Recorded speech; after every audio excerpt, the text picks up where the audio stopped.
Olá, tudo bem? Meu nome é Cristiane Costa, sou diretora executiva da Líder RH e bem-vindo ao nosso canal RH em Ação do Básico ao Estratégico. Hoje eu trouxe uma aula bem interessante para vocês, que é uma aula falando sobre liderança situacional. Como o RH pode aplicar a liderança situacional dentro da empresa. Para isso, eu trouxe um dos treinamentos que eu mais ministro, que eu chamo de DNA das lideranças. Vou mostrar para vocês aí minha jornada. E aí a gente passa para a premissa básica. Antes da gente falar da liderança situacional, a gente começa a analisar essa visão de como era a gestão 1.0, a gestão 2.0, como é a gestão 3.0 dentro das organizações e como isso aconteceu, essa transição. A gente tem aqui a estrutura organizacional verticalizada, ela funciona de cima para baixo, e aqui manda quem pode, obedece quem tem juízo.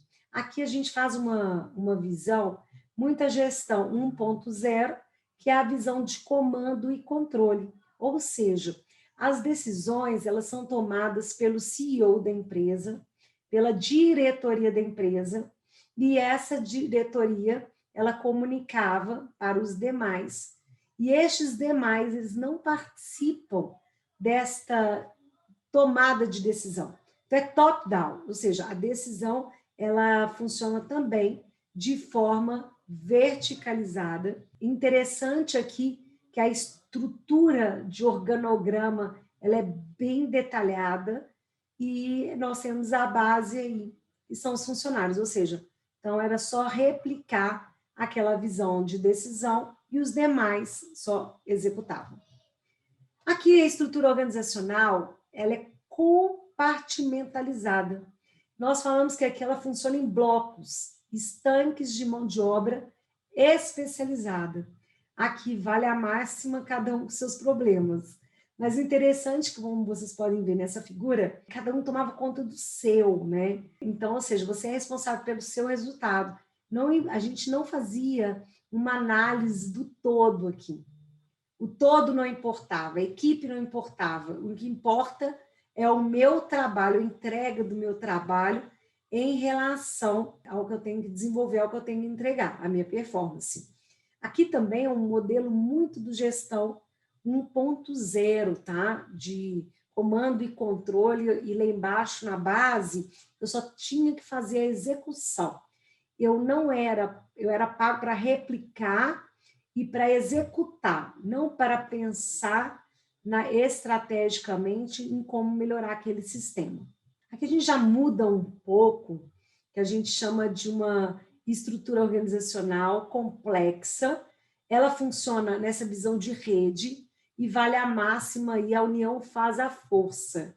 Aqui o trabalho ele é detalhado através do time, ou seja, para que eu tenha um resultado positivo, de alta performance, que esse resultado ele tem uma dimensão de rapidez, eu tenho que estruturar.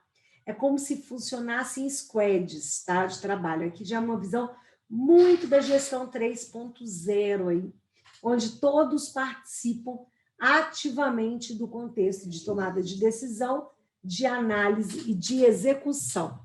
É assim que fundamenta a estrutura organizacional complexa. Nós temos aí os valores comuns do time, quem sacrifica consciência prejudica resultado. Então, para a gente fazer essa análise desses valores comuns, também nessa visão da gestão 3.0, isso é muito importante. Os valores e a cultura é muito importante dentro desse contexto.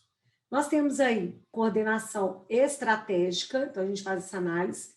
Alguém tem que se preocupar com o todo, então a gente entende que toda liderança, apesar às vezes de ser um sistema complexo, tem que ter uma figura de uma liderança, e essa liderança ela faz essa análise do todo para que, de fato, o time execute e tenha excelência. Os objetivos, então, são claramente definidos nessa gestão. Todo mundo sabe para onde todo mundo está indo, cada um sabe para onde vai, cada um sabe para onde o outro está indo. Ou seja, a comunicação aí, a gente traz um pouco dessa visão ágil, né?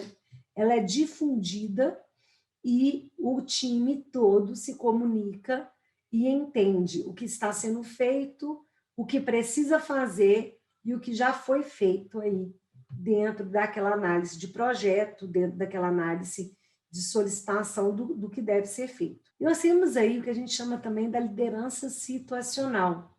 Ninguém sabe tudo de tudo sempre, né? Ou seja, quando eu adoto a liderança situacional, eu analiso que depende da situação, ou seja, eu tenho que saber adotar vários estilos de liderança de acordo com a necessidade que eu tenho, de acordo com a individualidade e a maturidade que meu time tem para executar. Então, ora, essa observação do líder, ela se fundamenta nessa visão aí de crescimento da maturidade e ele faz uma correlação entre as pessoas, as tarefas e o resultado que se quer atingir. Então, nós temos também, nesses desafios aí do que precisa ser uma liderança, nós chamamos isso de uma confiança integral. Todo mundo confia que todo mundo está fazendo o que todo mundo tem que fazer. Ou seja, a base da liderança, ela é a confiança. É a confiança. Então, você tem que confiar, e o time também tem que confiar, de saber que as necessidades serão atingidas e que as atividades serão entregues. A busca do consenso aí, essa busca do consenso, as pessoas que não conseguem fazer acordos não conseguem caminhar juntas. Essa é a máxima aí também da gestão 3.0, é buscar dentro do time consenso. Se você não consegue fazer acordo, você não consegue caminhar junto, então a gente tem uma ruptura aí. A gente precisa entender essa análise do consenso aí dos times. Também é importante pensar no fluxo de informações. As pessoas, elas precisam saber o que precisam saber para que possam fazer o que devem fazer. Esse fluxo de informação, o líder, ele tem que fazer com que esse fluxo ele aconteça. Então, as pessoas precisam ser orientadas, elas precisam saber o que de fato precisam saber. Aqui a gente também entra na liderança situacional, que é a figura do diretivo. Nós temos pessoas no nosso time que precisam ser direcionadas. Elas têm essa necessidade de ser direcionadas. Então, o líder, ele tem que ter uma visão muito atenta a essas pessoas que tenham esse estilo de necessidade de direcionamento, tá? É como se ela estivesse precisando ali da figura paterna, figura materna ali, para direcionar e mostrar o caminho aí da execução. Os resultados aqui na gestão 3.0, nós chamamos de resultados compartilhados. Obviamente, quem ganha é o time, né? Um jogador sozinho, ele pode até ganhar uma partida, ele pode se destacar, mas quem ganha o campeonato é o time. Então, nós temos jogadores de ponta dentro das empresas, né? Pessoas que se destacam por competência técnica ou competência comportamental, com boas skills, e essas skills façam com que esse jogador, essa pessoa do nosso time, se destaque. Mas essa fluidez desses resultados compartilhados é extremamente importante e estratégico quando a gente fala de liderança, porque realmente o resultado total é do time. Então, a gente precisa que esse time também ele seja um time de performance. E a gente entra também nesse contexto do trabalho em equipe, a liderança situacional. Como que isso funciona? Antes de eu entrar detalhadamente no que é a liderança situacional, nós vamos falar sobre a carta do time. É muito legal esse trabalho da carta do time, que a gente começa a perceber, e eu começo a fazer uma análise aqui com as lideranças, vamos entender a visão que você tem do seu time, vamos entender a missão que esse time tem, os valores, quais são os valores desse time, quais são as iniciativas desse time, quais são as práticas desse time e quais são os recursos que esse time tem hoje para execução. Então, o que são as práticas aí do time? Nós temos aqui nas práticas do time comunicação e participação. Nós temos processo aí de tomada de decisão e solução de problema. Nós temos aqui também a análise da gestão de conflitos dentro desse time, liderança. Nós temos uma visão de objetivos e papéis definidos, e o clima do grupo e o comportamento individual. Quando a gente vai analisar a prática do time, a gente tem que entender esses pontos aí e fazer essa análise ampla para entender o nível que o meu time está hoje. Os líderes eficazes ajustam seu estilo para dar ao grupo ou indivíduo aquilo que ele não pode dar a si mesmo. Ou seja, líderes eficazes, eles analisam o estilo individual ou do grupo, e aí a gente entra com esse modelo da liderança situacional, trabalhando de forma individual, dentro desse contexto individual, atendendo às necessidades e entendendo o estilo que cada liderado da gente também tem. E aí eu vou atrelar o estilo que eu preciso ter de liderança a este liderado.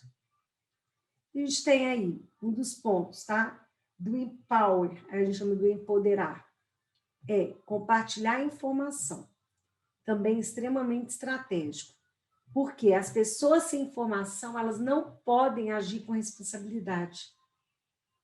As pessoas com informação, elas se sentem na obrigação de agir com responsabilidade.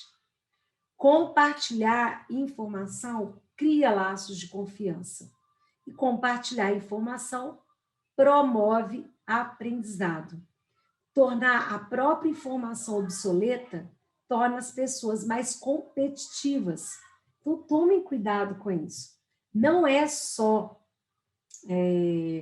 a falta só da comunicação em si. Você vai gerar aqui um distanciamento do seu time e vai fazer com que as especulações ou fragmentos de conversas se tornem grandes dentro do seu time. E isso pode gerar para você vários conflitos e problemas. Crie autonomia dentro de fronteiras. Fronteiras como linhas de guardas de tênis ajudam as pessoas a melhorarem seu jogo e manter a pontuação. Fronteiras ajudam as pessoas a manter a visão da organização e a enxergar como sua contribuição se encaixa nessa visão. O empowerment significa que as pessoas têm liberdade de agir, mas significa também que são responsáveis pelo resultado dos seus atos. Então, você, enquanto liderança, tem que criar autonomia e, obviamente, essa autonomia ela tem que ter fronteiras, ou seja, limites, né? E o que é o empoderar? Então, a gente tem que analisar a substituição à velha hierarquia por indivíduos e equipes responsáveis e com direção sobre suas próprias atividades. A percebida separação aqui entre superior e subordinado não é mais funcional em organizações. Na verdade, ainda é contraproducente. O sucesso hoje depende dos indivíduos e equipes que colaboram. Então, a liderança aqui, ela trabalha também muita liderança da lateralidade, ou seja, o líder ele sai do topo e, quando necessário, ele vai estar do lado do time dele, na execução e na orientação desses times. Para isso, então, nós vamos determinar os propósitos e valores.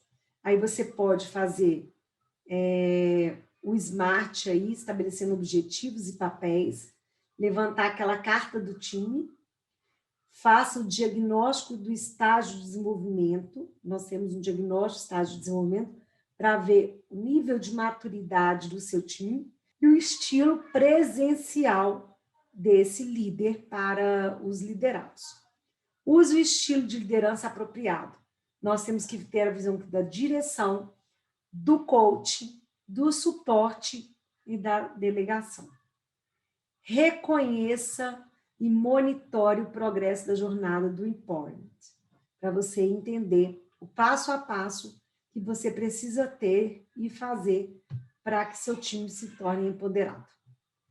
O modelo de coaching, mentor e desempenho é, primeiro, identifique as expectativas do seu time, defina o impacto, trace o plano, gere comprometimento, acompanhe e não desista. Porque, às vezes, dá vontade de até desistir, né? De ser líder é muito difícil. É um processo. Ser liderança é crescer nesse processo. Então, o modelo de coaching, ele ajuda nesse desempenho desse trabalho. Então, identificar as suas expectativas, mas também identificar as expectativas do time. Definir o impacto. E esse modelo você pode fazer sozinho ou você pode fazer com o próprio time, tá bom? Nós trabalhamos aqui as habilidades interpessoais da inteligência emocional, compreensão dos comportamentos e respostas adequadas e sucesso. Então, nós somos aquilo que fazemos repetidas vezes, repetidamente. A excelência, portanto, não é um feito, mas um hábito. A liderança é um hábito.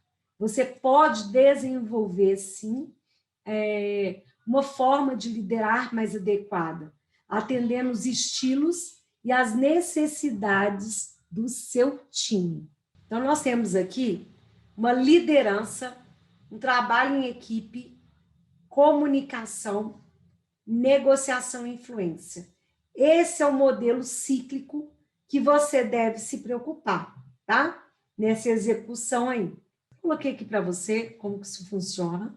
Dentro desse contexto aí da liderança, nós, então, trabalhamos o líder servidor, a liderança de alto nível, entendendo aquelas complexidades apontadas anteriormente, e a inteligência emocional que essa liderança ela carrega e desenvolve, tá?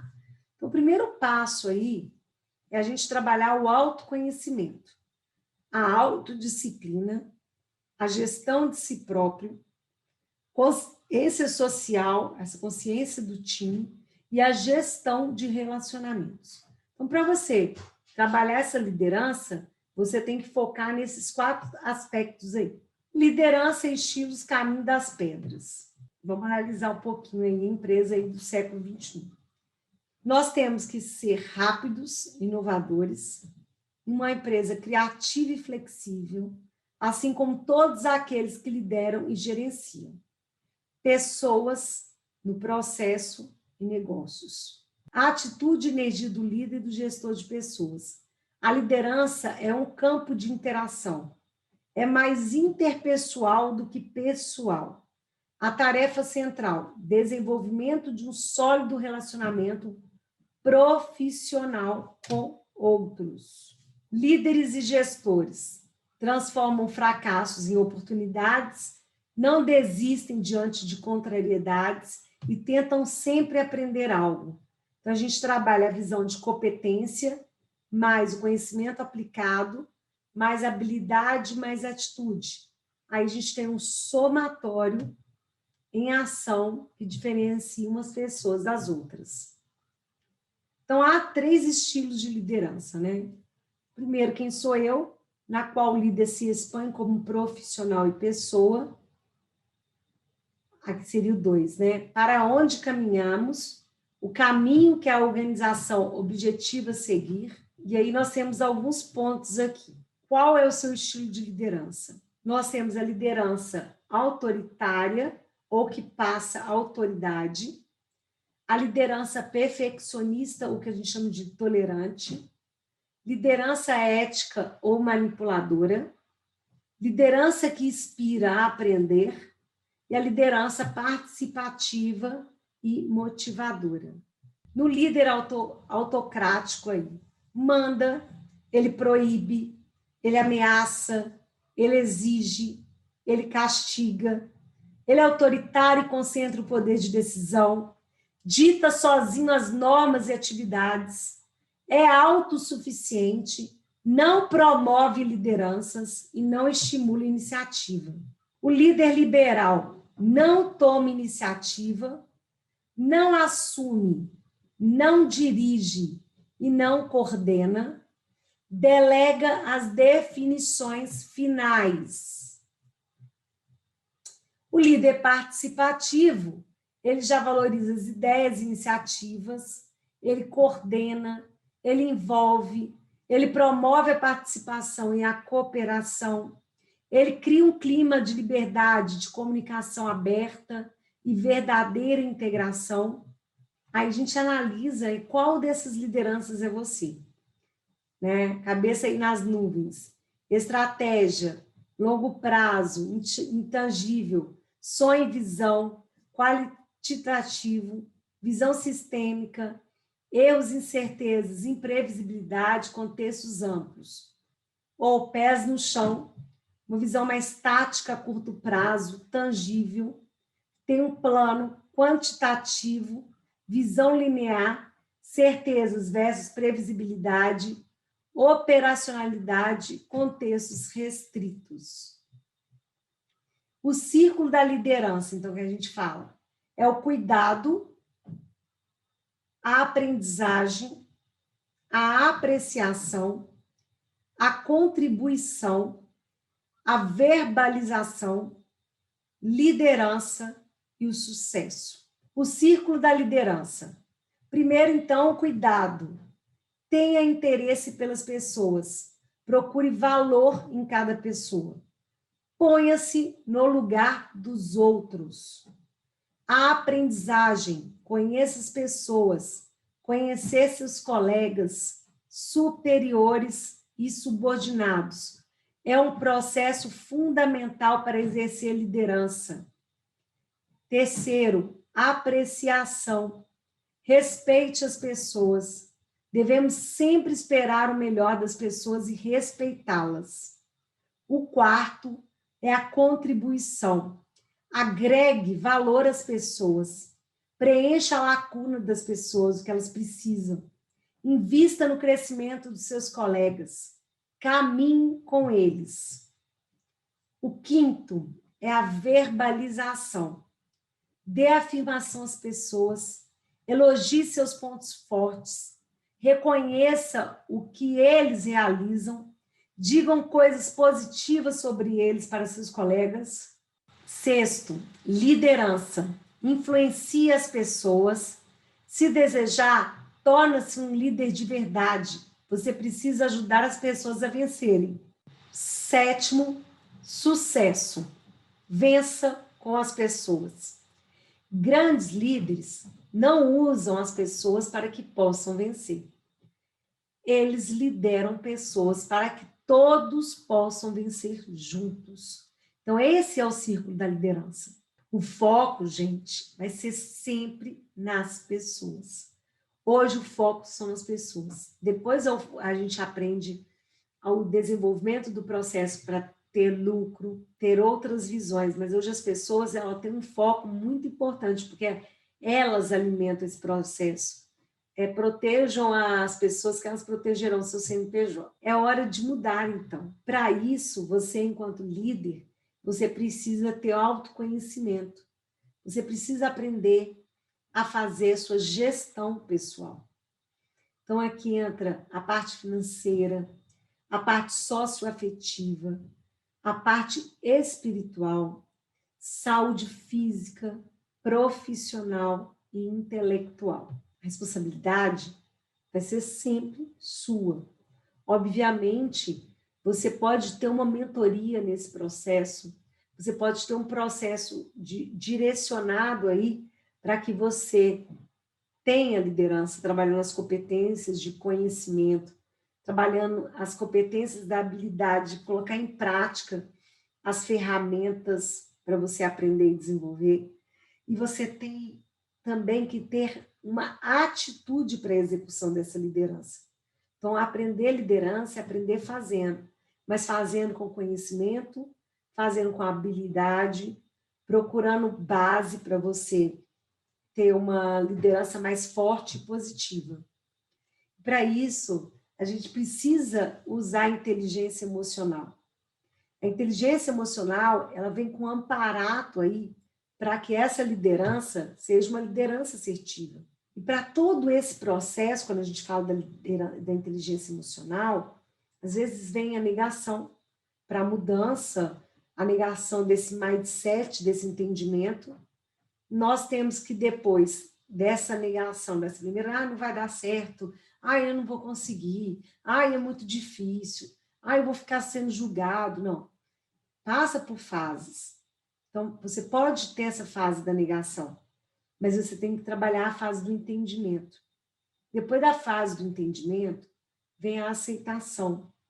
Depois da aceitação, vem a participação. Depois da participação, vem o envolvimento. Então, quando a gente trabalha na parte de coach, mentoria, a gente trabalha sempre o lado técnico e o lado pessoal. O lado técnico, a gente trabalha a visão de criar, desenvolver e entregar. No pessoal, a gente adota o compreender, o utilizar e o adotar. Então, a gente analisa o estado atual e o estado futuro, o estado que você quer atingir. E aí a gente começa a analisar as interferências da transição desse processo. E é nas interferências que a gente adota um modelo para entender o que precisa ser mudado nessa jornada dessa liderança para que ele tenha um resultado efetivo. Então, a gente entra com alguns pontos específicos dentro da inteligência emocional, entendendo que a gente chama de autoconsciência, que é aquela percepção emocional, que é o autocontrole, que é a regulação dos impulsos, né, das emoções, a motivação, que é a direção e a intensidade dessa ação, a empatia, a que a gente analisa o sentimento dos outros, colocar-se no lugar do outro, né, entender esse movimento, e, por último, as habilidades sociais, que aqui a gente analisa também as qualidades nas relações. Tá, Cris, mas o que me impede? Quais as minhas limitações aí para que eu atinja uma liderança sustentável, uma liderança de sucesso? Nós temos que analisar as nossas crenças, né? Os nossos valores internos. Então, nós temos as crenças limitantes e as crenças fortalecedoras que estão no nosso inconsciente. Essa mãozinha aí é a mão do inconsciente. Se eu tenho uma clareza de autoconhecimento, de como eu sou, eu consigo, sim, direcionar, ter um foco diretivo para onde eu quero seguir. Se eu não tenho essa clareza, eu sou manipulada pelas minhas crenças, que podem ser limitantes ou fortalecedoras. Então, eu tenho que ter um nível de autoconhecimento para que eu não seja governado ou manipulado pelo meu nível inconsciente. O que são essas crenças? Crenças são qualquer tipo de informação do nível consciente ou inconsciente que você aceitou como verdade. A gente baseia as nossas escolhas e decisões no conjunto de verdades em que acreditamos. Essas crenças, elas são oriundas desde o seu processo infantil, da sua primeira infância, daquilo que foi introjetado em você e daquilo que você absorveu como verdade. Se você tem um direcionamento de uma crença e aquela crença, ela pode ter feito sentido para você, ela pode ter se tornado uma crença leve, uma crença mediana e uma crença de alto impacto, ou seja, profunda. Então, leve, moderada e profunda. Então, dependendo do nível da crença, daquilo que você acredita, você precisa até de ajuda para fazer reprogramação. Mas as leves, a gente consegue fazer essa mudança de estado aí, de acordo com a análise que foi feita da sua crença, daquilo que você está colocando e expondo. Então, as crenças, elas geram pensamentos, esses pensamentos geram emoções, essas emoções geram ações que vão gerar resultados. E esses resultados, eles vão reforçar essa crença. Por isso, que se a crença for positiva, os pensamentos serão positivos. Obviamente, se elas forem negativas, os pensamentos serão negativos, tá? E aí, as ações e os sentimentos serão desmotivadores, as ações serão medíocres e os resultados serão decepcionantes. Quando a gente tem consciência disto, a gente enxerga o caminho e a gente age. A gente troca aí o que a gente chama de justificativa pela iniciativa. Então, a liderança, ele é um processo para construir resultados. Então, nós temos hoje os resultados esperados das pessoas, a execução da equipe e os resultados alcançados pelas pessoas lá na frente. Então, os fatores determinantes aí para o triunfo. Nós temos atitude, habilidade e conhecimento. Atitude e habilidade juntas, elas geram 85% de um fator determinante para o triunfo. 15% é o conhecimento. Ai, Cris, então conhecimento é extremamente importante. Mas se você tiver sozinho e você não usar nem atitude nem habilidade, ele não aparece. Nós temos aí várias pessoas PhD, mestres, que não têm sucesso, não têm triunfo, porque eles não colocam em prática aquilo que eles sabem. Então, os resultados, eles vêm das nossas habilidades e atitudes. E essas habilidades e atitudes podem nos levar a caminhos mais longe. Conhecimento aí é a base da sustentação para os nossos resultados. O processo, ele é vivencial e voltado para resultados práticos. Então, gente, estão preparados? Um dos apoios aí que a gente tem nesse trabalho é a liderança situacional. Na liderança situacional, ela foi desenvolvida por Paul Escher e Bench nos anos 80. O foco foi sobre os liderados. A liderança bem-sucedida, ela é alcançada pelo estilo adequado de gestão para com os liderados necessitam. O quadro do comportamento dos líderes, ele é diretivo, persuasivo, compartilhador e delegador. Processo aí, então, da liderança situacional é o processo de exercer influência sobre uma pessoa ou um grupo nos esforços para a realização de objetivos, considerando pessoas, tarefas e resultado. As condições necessárias aqui é a flexibilidade para exercer vários estilos, diagnóstico das necessidades das pessoas. Os 4 estilos básicos. Nós temos o estilo, que é o de determinar a direção. Aqui no estilo 1, nós temos aqui o comportamento do líder é centrado na orientação para a tarefa. O líder, ele dirige e estrutura totalmente essa tarefa, orienta sobre o que fazer, como fazer, quando fazer, por que fazer, e ele supervisiona rigorosamente o cumprimento da mesma. No estilo 2, que a gente chama de persuasão e treinamento, o comportamento do líder, ele é centrado na orientação da tarefa. O líder, ele dirige, estrutura totalmente a tarefa, ele orienta sobre o que fazer, como fazer, quando, por quê, onde, e continua supervisionando rigorosamente o cumprimento da tarefa. No estilo 3, que a gente chama de compartilhar apoio, é alto ainda o comportamento de apoio por parte da liderança, é baixa aí a orientação para as tarefas. Aquele liderado já sabe executar. Ele só vai até você enquanto líder se ele tiver dúvidas. Então, você fica naquela posição de apoio. O líder ouve, facilita e apoia os esforços dos colaboradores para cumprir tarefas e compartilha com eles a tomada de decisão também. No estilo 4, que é o estilo de delegar, é baixo o comportamento de apoio e de tarefa por parte do líder. O gestor transfere poderes, funções ou tarefas a membros da equipe, mas preserva a responsabilidade pelos resultados finais. Com isto, a gente analisa aí da situação da liderança situacional. Quais os desafios?